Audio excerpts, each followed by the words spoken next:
Justement, on va lire la Bible, la parole de Dieu. Et on est dans l'évangile de Matthieu au chapitre 4. Et ce matin, on va être confronté au premier message de Jésus. Donc, à mon avis, ça relève d'une certaine importance. C'est le tout premier message qu'il va donner. Mais quelque chose d'hyper important, avant de lire, c'est de se dire, mais qu'est-ce qui s'est passé avant ? Est-ce que vous avez une idée de ce qui se passe avant la deuxième partie du chapitre 4 ? Comme ça, des idées. La tentation de Jésus par Satan, ouais, juste avant, ça c'est au chapitre 4. D'autres choses ?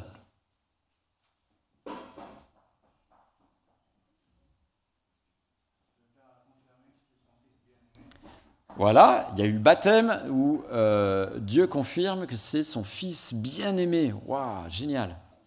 D'autres choses ?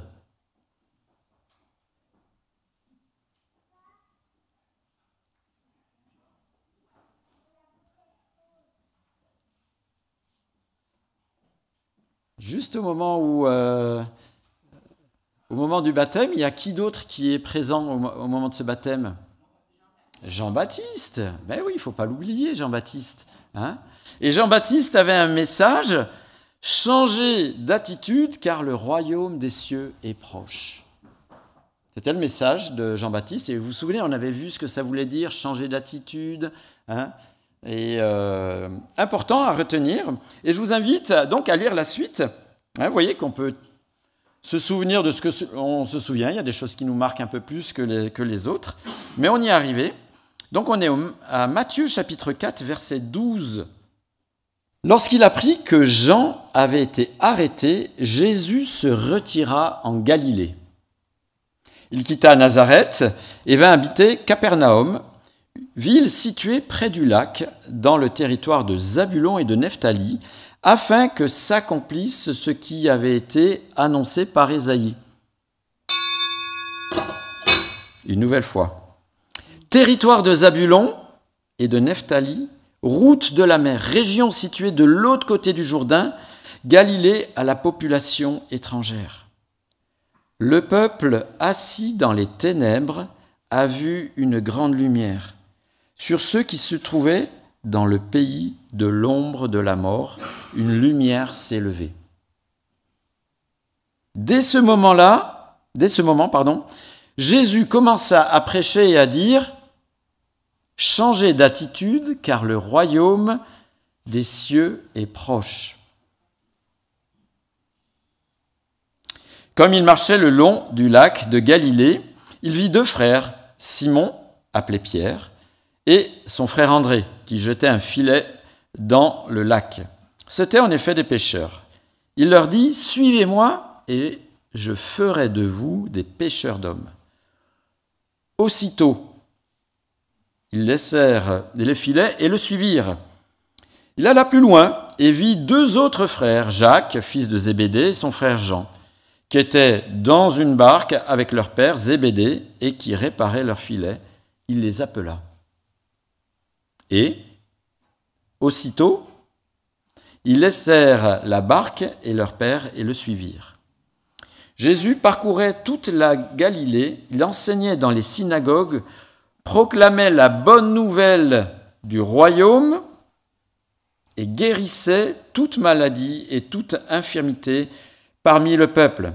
Sa réputation gagna toute la Syrie et on lui amenait tous ceux qui souffraient de maladies et de douleurs de divers genres, des démoniaques, des épileptiques, des paralysés, et il les guérissait. De grandes foules le suivirent, venus de la Galilée, de la Décapole, de Jérusalem, de la Judée et de l'autre côté du Jourdain. On s'arrête ici pour ce matin. Est-ce que vous avez remarqué quelque chose ? Le premier message de Jésus est tout à fait le même que celui de Jean-Baptiste. Exactement le même. Changez d'attitude car le royaume des cieux est proche.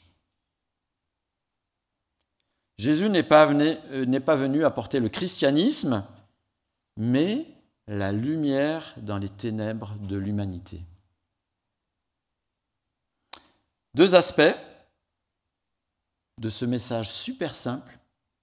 Il faut que ça change profondément en chacun, car son royaume se met en place et la condition pour en être, c'est justement cette métamorphose. La question quand on lit ça, c'est est-ce que tu es prêt à le suivre ? Alors on va réfléchir sur le sujet, on va même relire le texte pour bien être dedans, on va essayer de regarder plus précisément 2-3 belles choses que ce texte nous révèle. Mais avant, j'aimerais chanter un cantique qui s'impose par rapport à ce que l'on vient de lire. Quelle était la prophétie d'Ésaïe ? J'ai donné un petit coup de cloche, mais que disait cette prophétie ? Elle parlait de quoi ? De la lumière. Eh bien, on va chanter un cantique qui parle de la lumière. Je vous invite à vous lever. On va relire le texte. On a déjà ciblé qu'il y avait le même message. Donc, quand on lit la Bible, un des conseils super simples, c'est de regarder ce qui est avant. Bien souvent, c'est dans le fil, le Saint-Esprit a aidé les auteurs justement à écrire, et donc il y a une cohérence, ce n'est pas juste un patchwork de choses qui seraient décousues.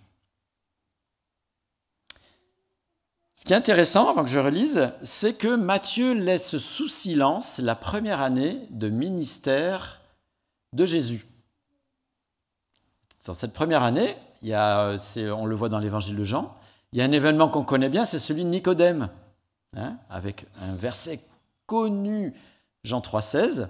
Et en fait, le Saint-Esprit conduit Matthieu à ne pas écrire cette première année de ministère, certainement pour nous montrer le lien entre le ministère de Jean-Baptiste et le ministère de Jésus. Jean-Baptiste se fait arrêter et Jésus continue exactement dans la même direction fixée par Dieu. Et c'est intéressant parce que la Bible ne nous fait pas une chronologie de tout ce qui se passe, etc. Ce n'est pas du journalisme, ce n'est pas un livre d'historien, même s'il y a des éléments qui sont justes, etc. Mais la Bible nous consigne ce qui est nécessaire et suffisant pour connaître Dieu et que nos vies puissent être au diapason justement de ce que Dieu aimerait voir naître dans nos vies. Je vais relire le texte. Deuxième astuce quand on lit un texte biblique. Le contexte. Deuxième astuce, y a-t-il des répétitions dans le texte ? Des fois, s'il y a des répétitions, c'est que ça insiste pour qu'on fasse bien attention. Y a-t-il des répétitions dans le texte ?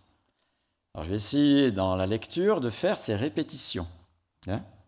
Mais en même temps, on va profiter du texte, on ne va pas se centrer sur les répétitions, mais sur ce que le texte nous dit. Vous voyez cette liaison au verset 12 ? Lorsqu'il apprit que Jean avait été arrêté, Jésus se retira en Galilée.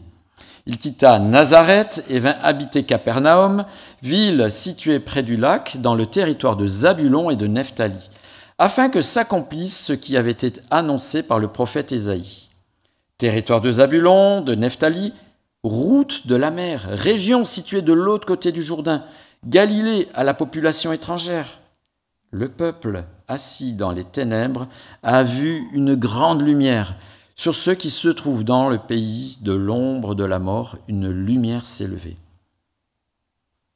Dès ce moment, Jésus commença à prêcher et à dire « Changez d'attitude, car le royaume des cieux est proche. » Comme il marchait le long du lac de Galilée, il vit 2 frères, Simon, appelé Pierre, son frère André, qui jetait un filet dans le lac. C'étaient en effet des pêcheurs. Il leur dit « Suivez-moi et je ferai de vous des pêcheurs d'hommes. » Aussitôt, ils laissèrent les filets et le suivirent. Il alla plus loin et vit 2 autres frères, Jacques, fils de Zébédée, et son frère Jean, qui étaient dans une barque avec leur père Zébédée et qui réparaient leurs filets. Il les appela et Aussitôt, ils laissèrent la barque et leur père et le suivirent. Jésus parcourait toute la Galilée, il enseignait dans les synagogues, proclamait la bonne nouvelle du royaume, deuxième fois, et guérissait toute maladie, toute infirmité parmi le peuple. Sa réputation gagna toute la Syrie, et on lui amenait tous ceux qui souffraient de maladies, de douleurs de divers genres, des démoniaques, des épileptiques, des paralysés, et il les guérissait. De grandes foules le suivirent, venus de la Galilée, de la Décapole, de Jérusalem, de la Judée et de l'autre côté du Jourdain. Alors, on va projeter une petite carte pour comprendre un petit peu où on en est. Voilà. Alors, Nazareth se trouvait grosso modo ici.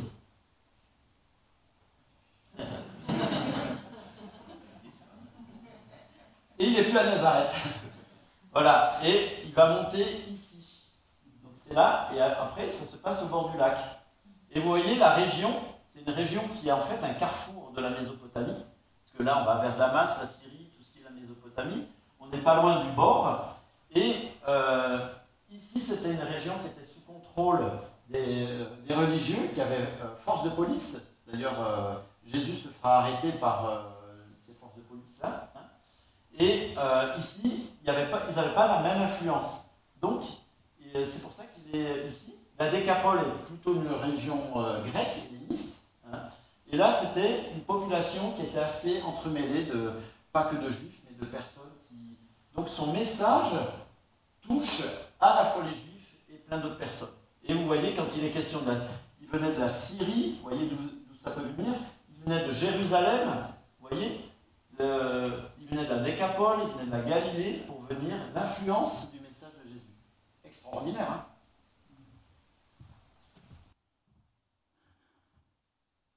Donc c'est un grand carrefour, et on voit bien. Le souci de Dieu, c'est que la lumière luise, pas uniquement pour le peuple d'Israël, mais sur toute l'humanité. Hein. Et on voit qu'il est question de personnes ici, hein, et l'intérêt, c'est que toute l'humanité puisse être touchée par la lumière de Dieu. Et cette prophétie nous montre que c'était déjà dans l'idée de Dieu dès l'Ancien Testament. Et c'est le même message que Jean-Baptiste, métamorphose intérieure, plus être centré sur soi, mais orienté vers Dieu, hein, et le royaume des cieux. Et vous avez vu, il y avait cette répétition 2 fois, à l'inverse, le royaume des cieux, du royaume des ténèbres, comme il est dit dans la prophétie d'Ésaïe. Et c'est beau de voir que Dieu n'a pas été dépassé par la déchéance de l'homme, par le péché, hein, mais qu'il avait une solution, que cette solution, il la déroule dans l'histoire, hein, avec la même intention, avec le même message, que ce soit celui de Jean-Baptiste ou que ce soit celui de Jésus. Jésus s'entoure de disciples, et si on fait le lien avec l'évangile de Jean, hein, on voit qu'ils avaient déjà reconnu Pierre, Jacques, Jean, André, ils avaient déjà reconnu Jésus comme le Messie. Ils étaient retournés à leur métier. Ils vivaient de la pêche. C'était une entreprise familiale, on voit pour Jacques et Jean. Hein. Et Pierre était certainement aussi à son compte, comme ça. Jésus les appelle. Hein, c'est Jésus qui est à l'initiative. Ce qui est d'ailleurs pas dans les habitudes. En général, quand quelqu'un voulait suivre comme disciple quelqu'un, un maître, c'était lui qui le choisissait. Et là, on voit, c'est l'inverse. C'est Jésus qui va choisir les disciples pour être pêcheurs d'hommes. Alors, c'est un clin d'œil, bien évidemment. Comme les 4 étaient des pêcheurs, Jésus leur dit, bon, ben, vous laissez vos filets, maintenant on va faire de vous des pêcheurs d'hommes. Et en y réfléchissant bien, ces mêmes pêcheurs, plusieurs fois ils vont retourner au filet parce qu'il fallait bien vivre, etc. Les évangiles ne nous parlent pas de pêche un petit peu spéciale, hein, de pêche miraculeuse. Eh bien, en regardant bien, il y a 2 récits de pêche miraculeuse. Hein. On ne va pas les lire parce que ce serait un peu long. Mais après, ces pêcheurs, ils vont devenir des pêcheurs d'hommes. Et on a dans les Actes un récit de 2 pêches, entre guillemets, où il y a des conversions d'une manière spectaculaire, 3000 et 5000. Et je pense que ce n'est pas un hasard. Certainement, Jésus a permis cela pour leur dire, vous vous souvenez, j'ai dit que je ferai de vous des pêcheurs d'hommes. Je suis autant capable de faire une pêche miraculeuse avec des poissons que de faire quelque chose aussi d'extraordinaire avec des personnes. Alors, Jésus les appelle et ils disent, bon, attends, on revient, on va aller regarder dans notre banque les prévisions, il y a des choses comme ça. Non. 2 fois, on a eu la même réponse aussitôt. Aussitôt.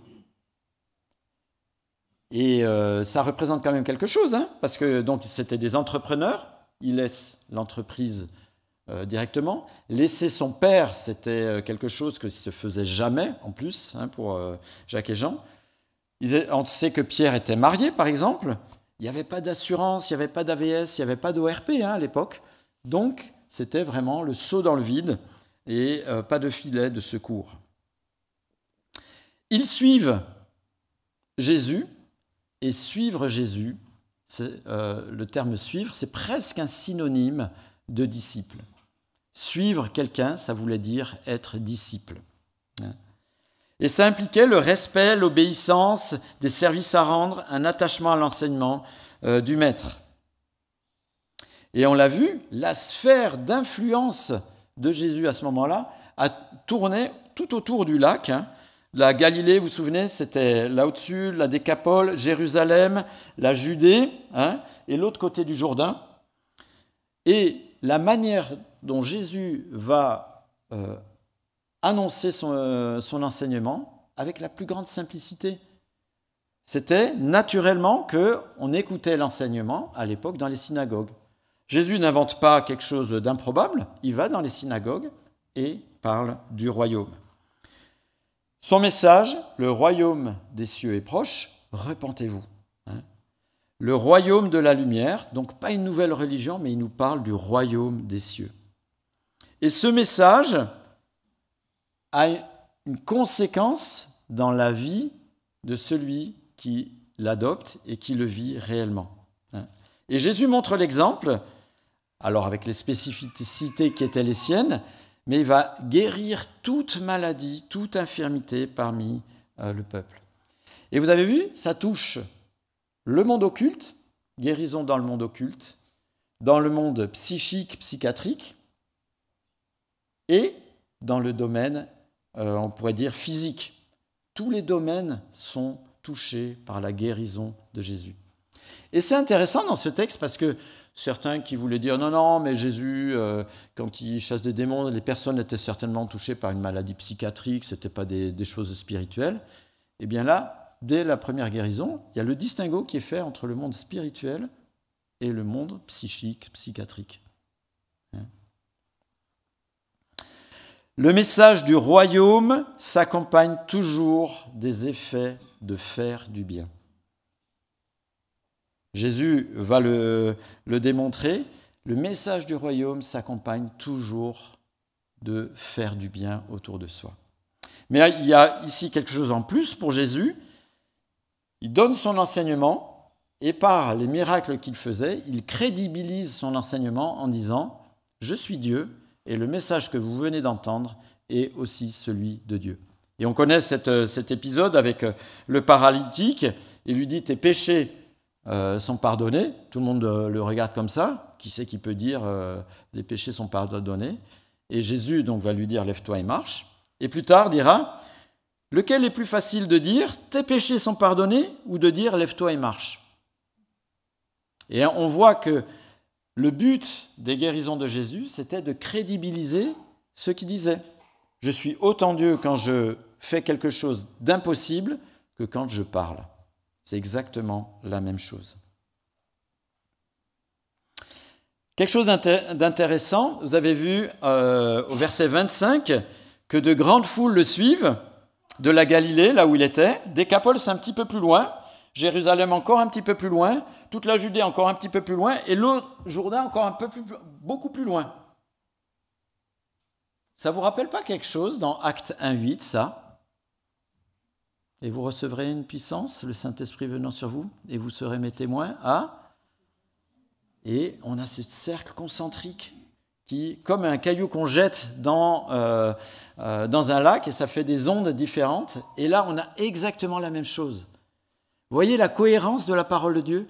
Dieu ne fait pas la révolution toutes les 3 pages, il continue toujours de faire de la même manière. Et Dieu ne va pas demander quelque chose qu'il n'ait pas déjà lui démontré avant. Jésus prêche le royaume des cieux. Prêche le royaume des cieux. C'est quoi le royaume des cieux? C'est là où Dieu est avec son peuple. Le royaume est établi par Jésus et centré sur sa personne, son enseignement, sur ce qu'il fait, sur son œuvre. Et le royaume désigne d'abord une réalité spirituelle ici, dans le cœur, dans la vie de ceux qui suivent Jésus et qui suivent Dieu par Jésus. Et Jésus le disait et le montrait dans son enseignement. On l'a vu en le lisant. Verset 23, Jésus parcourait toute la Galilée, enseignant dans les synagogues et proclamait quoi? La bonne nouvelle du royaume. Donc, ça se passe, c'est quelque chose de spirituel, mais qui se manifeste aussi au travers de la vie des disciples, une manifestation de la vie intérieure qui va vers l'extérieur, auprès des personnes, auprès du reste de la création. Jésus le montrait comment? En faisant du bien à son prochain. Et il guérissait, et on a lu tout ce passage-là.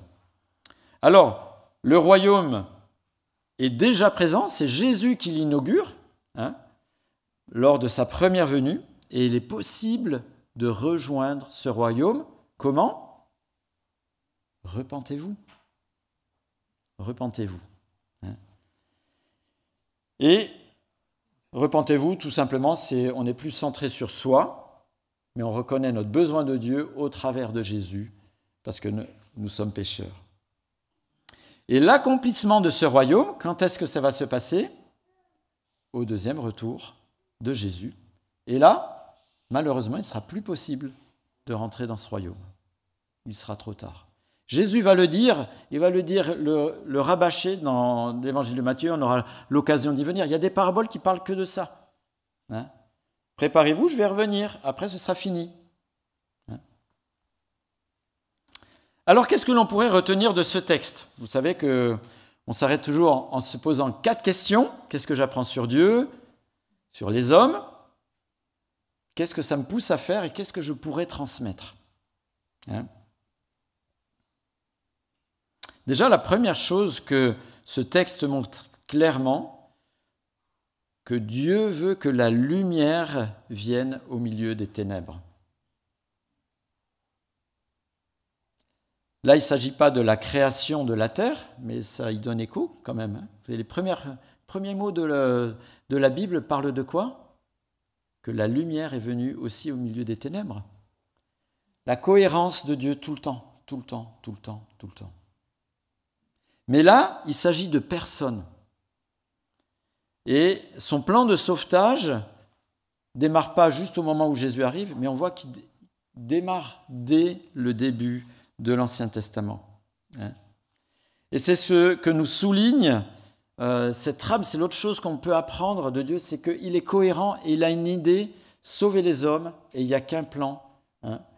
Et c'est un petit peu comme si on prenait une fusée spatiale. Vous savez que...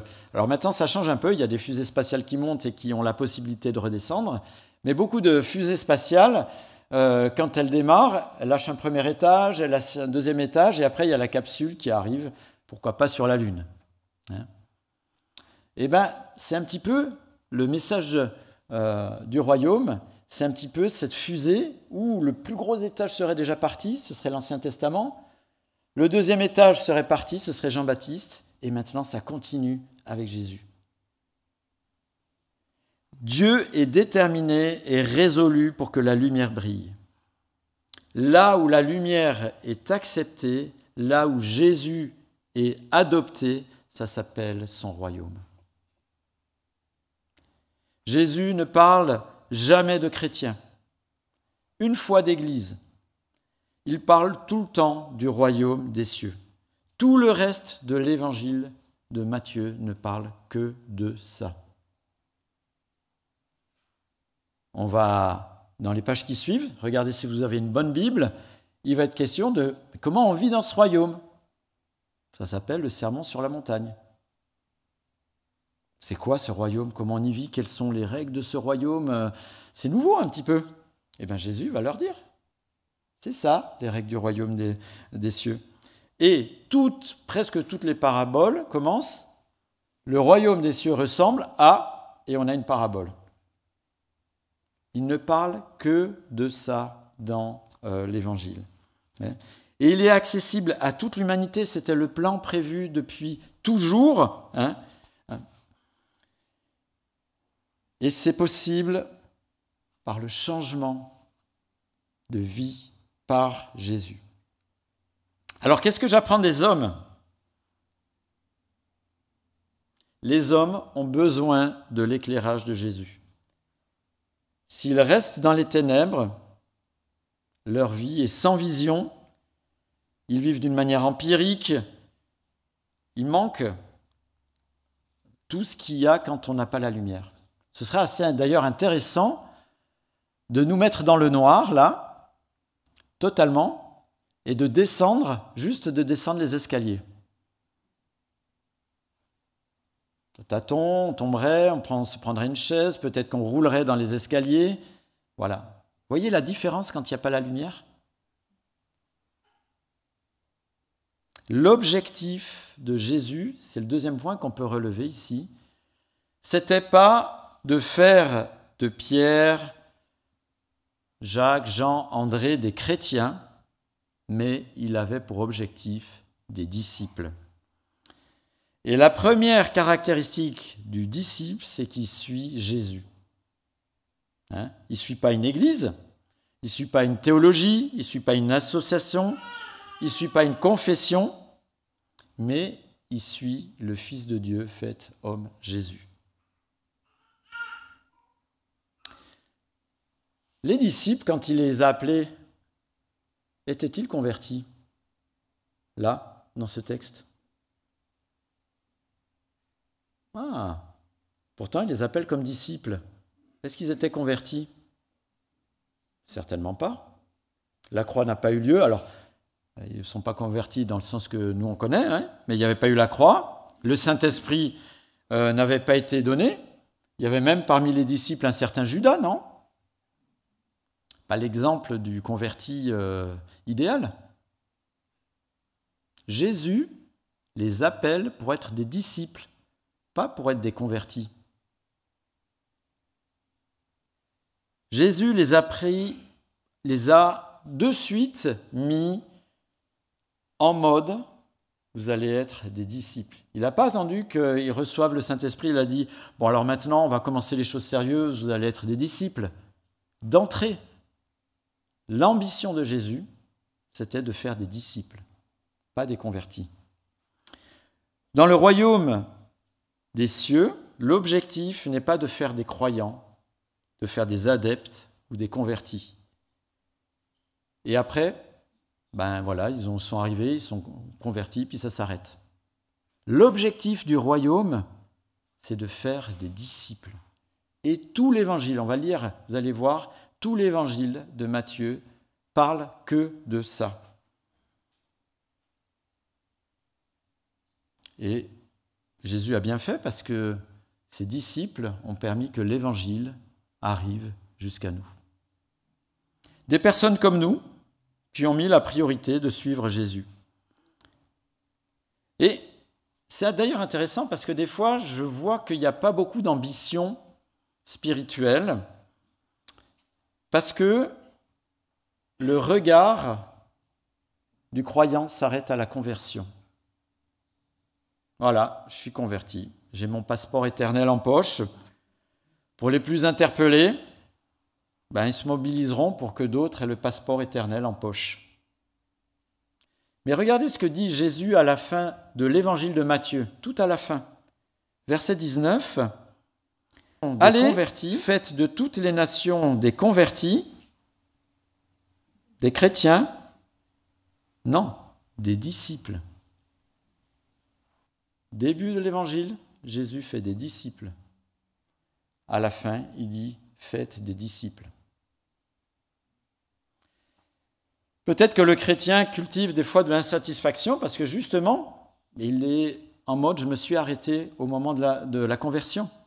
Un petit peu comme si le chrétien attendait dans une gare le départ pour l'éternité, que les années s'écoulent. De temps en temps, il va au guichet pour savoir si c'est bien sûr qu'il a le ticket pour l'éternité, parce qu'à rien faire, il doute. Donc dimanche après dimanche, il ira au guichet. Pour les plus téméraires, ils en feront rentrer dans la gare. Mais le disciple, tout comme Jésus, est disciple en n'importe quelle situation. Il n'est pas dans la gare. Il est partout. Et Jésus était partout, dans des endroits improbables. Et son ambition était de faire des disciples. Bien sûr, il y a la conversion qui est dedans, mais ce n'est pas le but. Le but, c'est de faire des disciples qui font d'autres disciples. Et c'est comme ça que c'est venu jusqu'à nous le message de la parole de Dieu.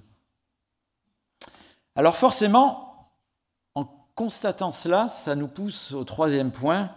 Qu'est-ce que je vais faire cette semaine de ce texte ? De la stratégie de Jésus qui a marché. Suis-je dans une disposition de disciple en mouvement ou suis-je un chrétien avec mon passeport dans la gare ? Peut-être c'est la réflexion qu'il faut se poser cette semaine. Cette semaine, je vais réfléchir à cela. Est-ce que je suis un disciple en mouvement qui cherche à faire d'autres disciples ? Pas des adeptes, pas des croyants, pas des convertis, mais à faire des disciples qui eux-mêmes feront d'autres disciples. Ou est-ce que je suis un chrétien dans la gare avec mon passeport éternel ? Être un disciple, c'est simple. Aimer Dieu, son prochain, comme soi-même d'ailleurs, et être dans la transmission, une transmission qui donne l'autonomie aux autres pour transmettre à nouveau. C'est pas très compliqué, Alors, on peut le faire au sein de la famille. On peut être dans cette disposition au sein de la famille. Ça peut être l'objectif de l'éducation. On peut le faire avec son conjoint. On peut le faire avec des personnes qui nous sont proches, avec qui on est en relation. Est-ce que, quand je vois quelqu'un, je vois un futur disciple ? Voilà la question de la semaine. Cette semaine, je vais réfléchir à cela. Et peut-être que je vais me dire, cette semaine, je vais prier pour une personne pour qu'elle puisse être dans cette dynamique et peut-être mettre une priorité justement avec elle pour passer du temps relationnel, du temps avec des conversations spirituelles aussi. Dernier point, qu'est-ce que je pourrais transmettre ?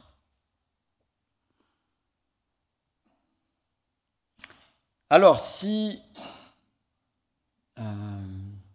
c'est à d'autres personnes qui sont attachées à Jésus, peut-être que ce serait 2 mots à transmettre. Le mot royaume et le mot disciple. Le mot royaume et le mot disciple, avec leur signification bien sûr. Si c'est à quelqu'un qui doit être un futur disciple, lui dire peut-être qu'il y a un royaume où la lumière brille et elle s'appelle Jésus. Et ça pourrait peut-être être le début d'une conversation spirituelle. Je vais prier. Seigneur, merci pour ta parole qui est simple, mais tellement précieuse. Merci pour ta grandeur, ta cohérence. Seigneur, donne-moi de ne pas me satisfaire de ce que tu m'as acquis, mais de goûter à ta vie comme toi tu nous l'as montré. Seigneur, aide-moi à avoir un regard ambitieux de personnes qui pourraient être tes disciples. Amen.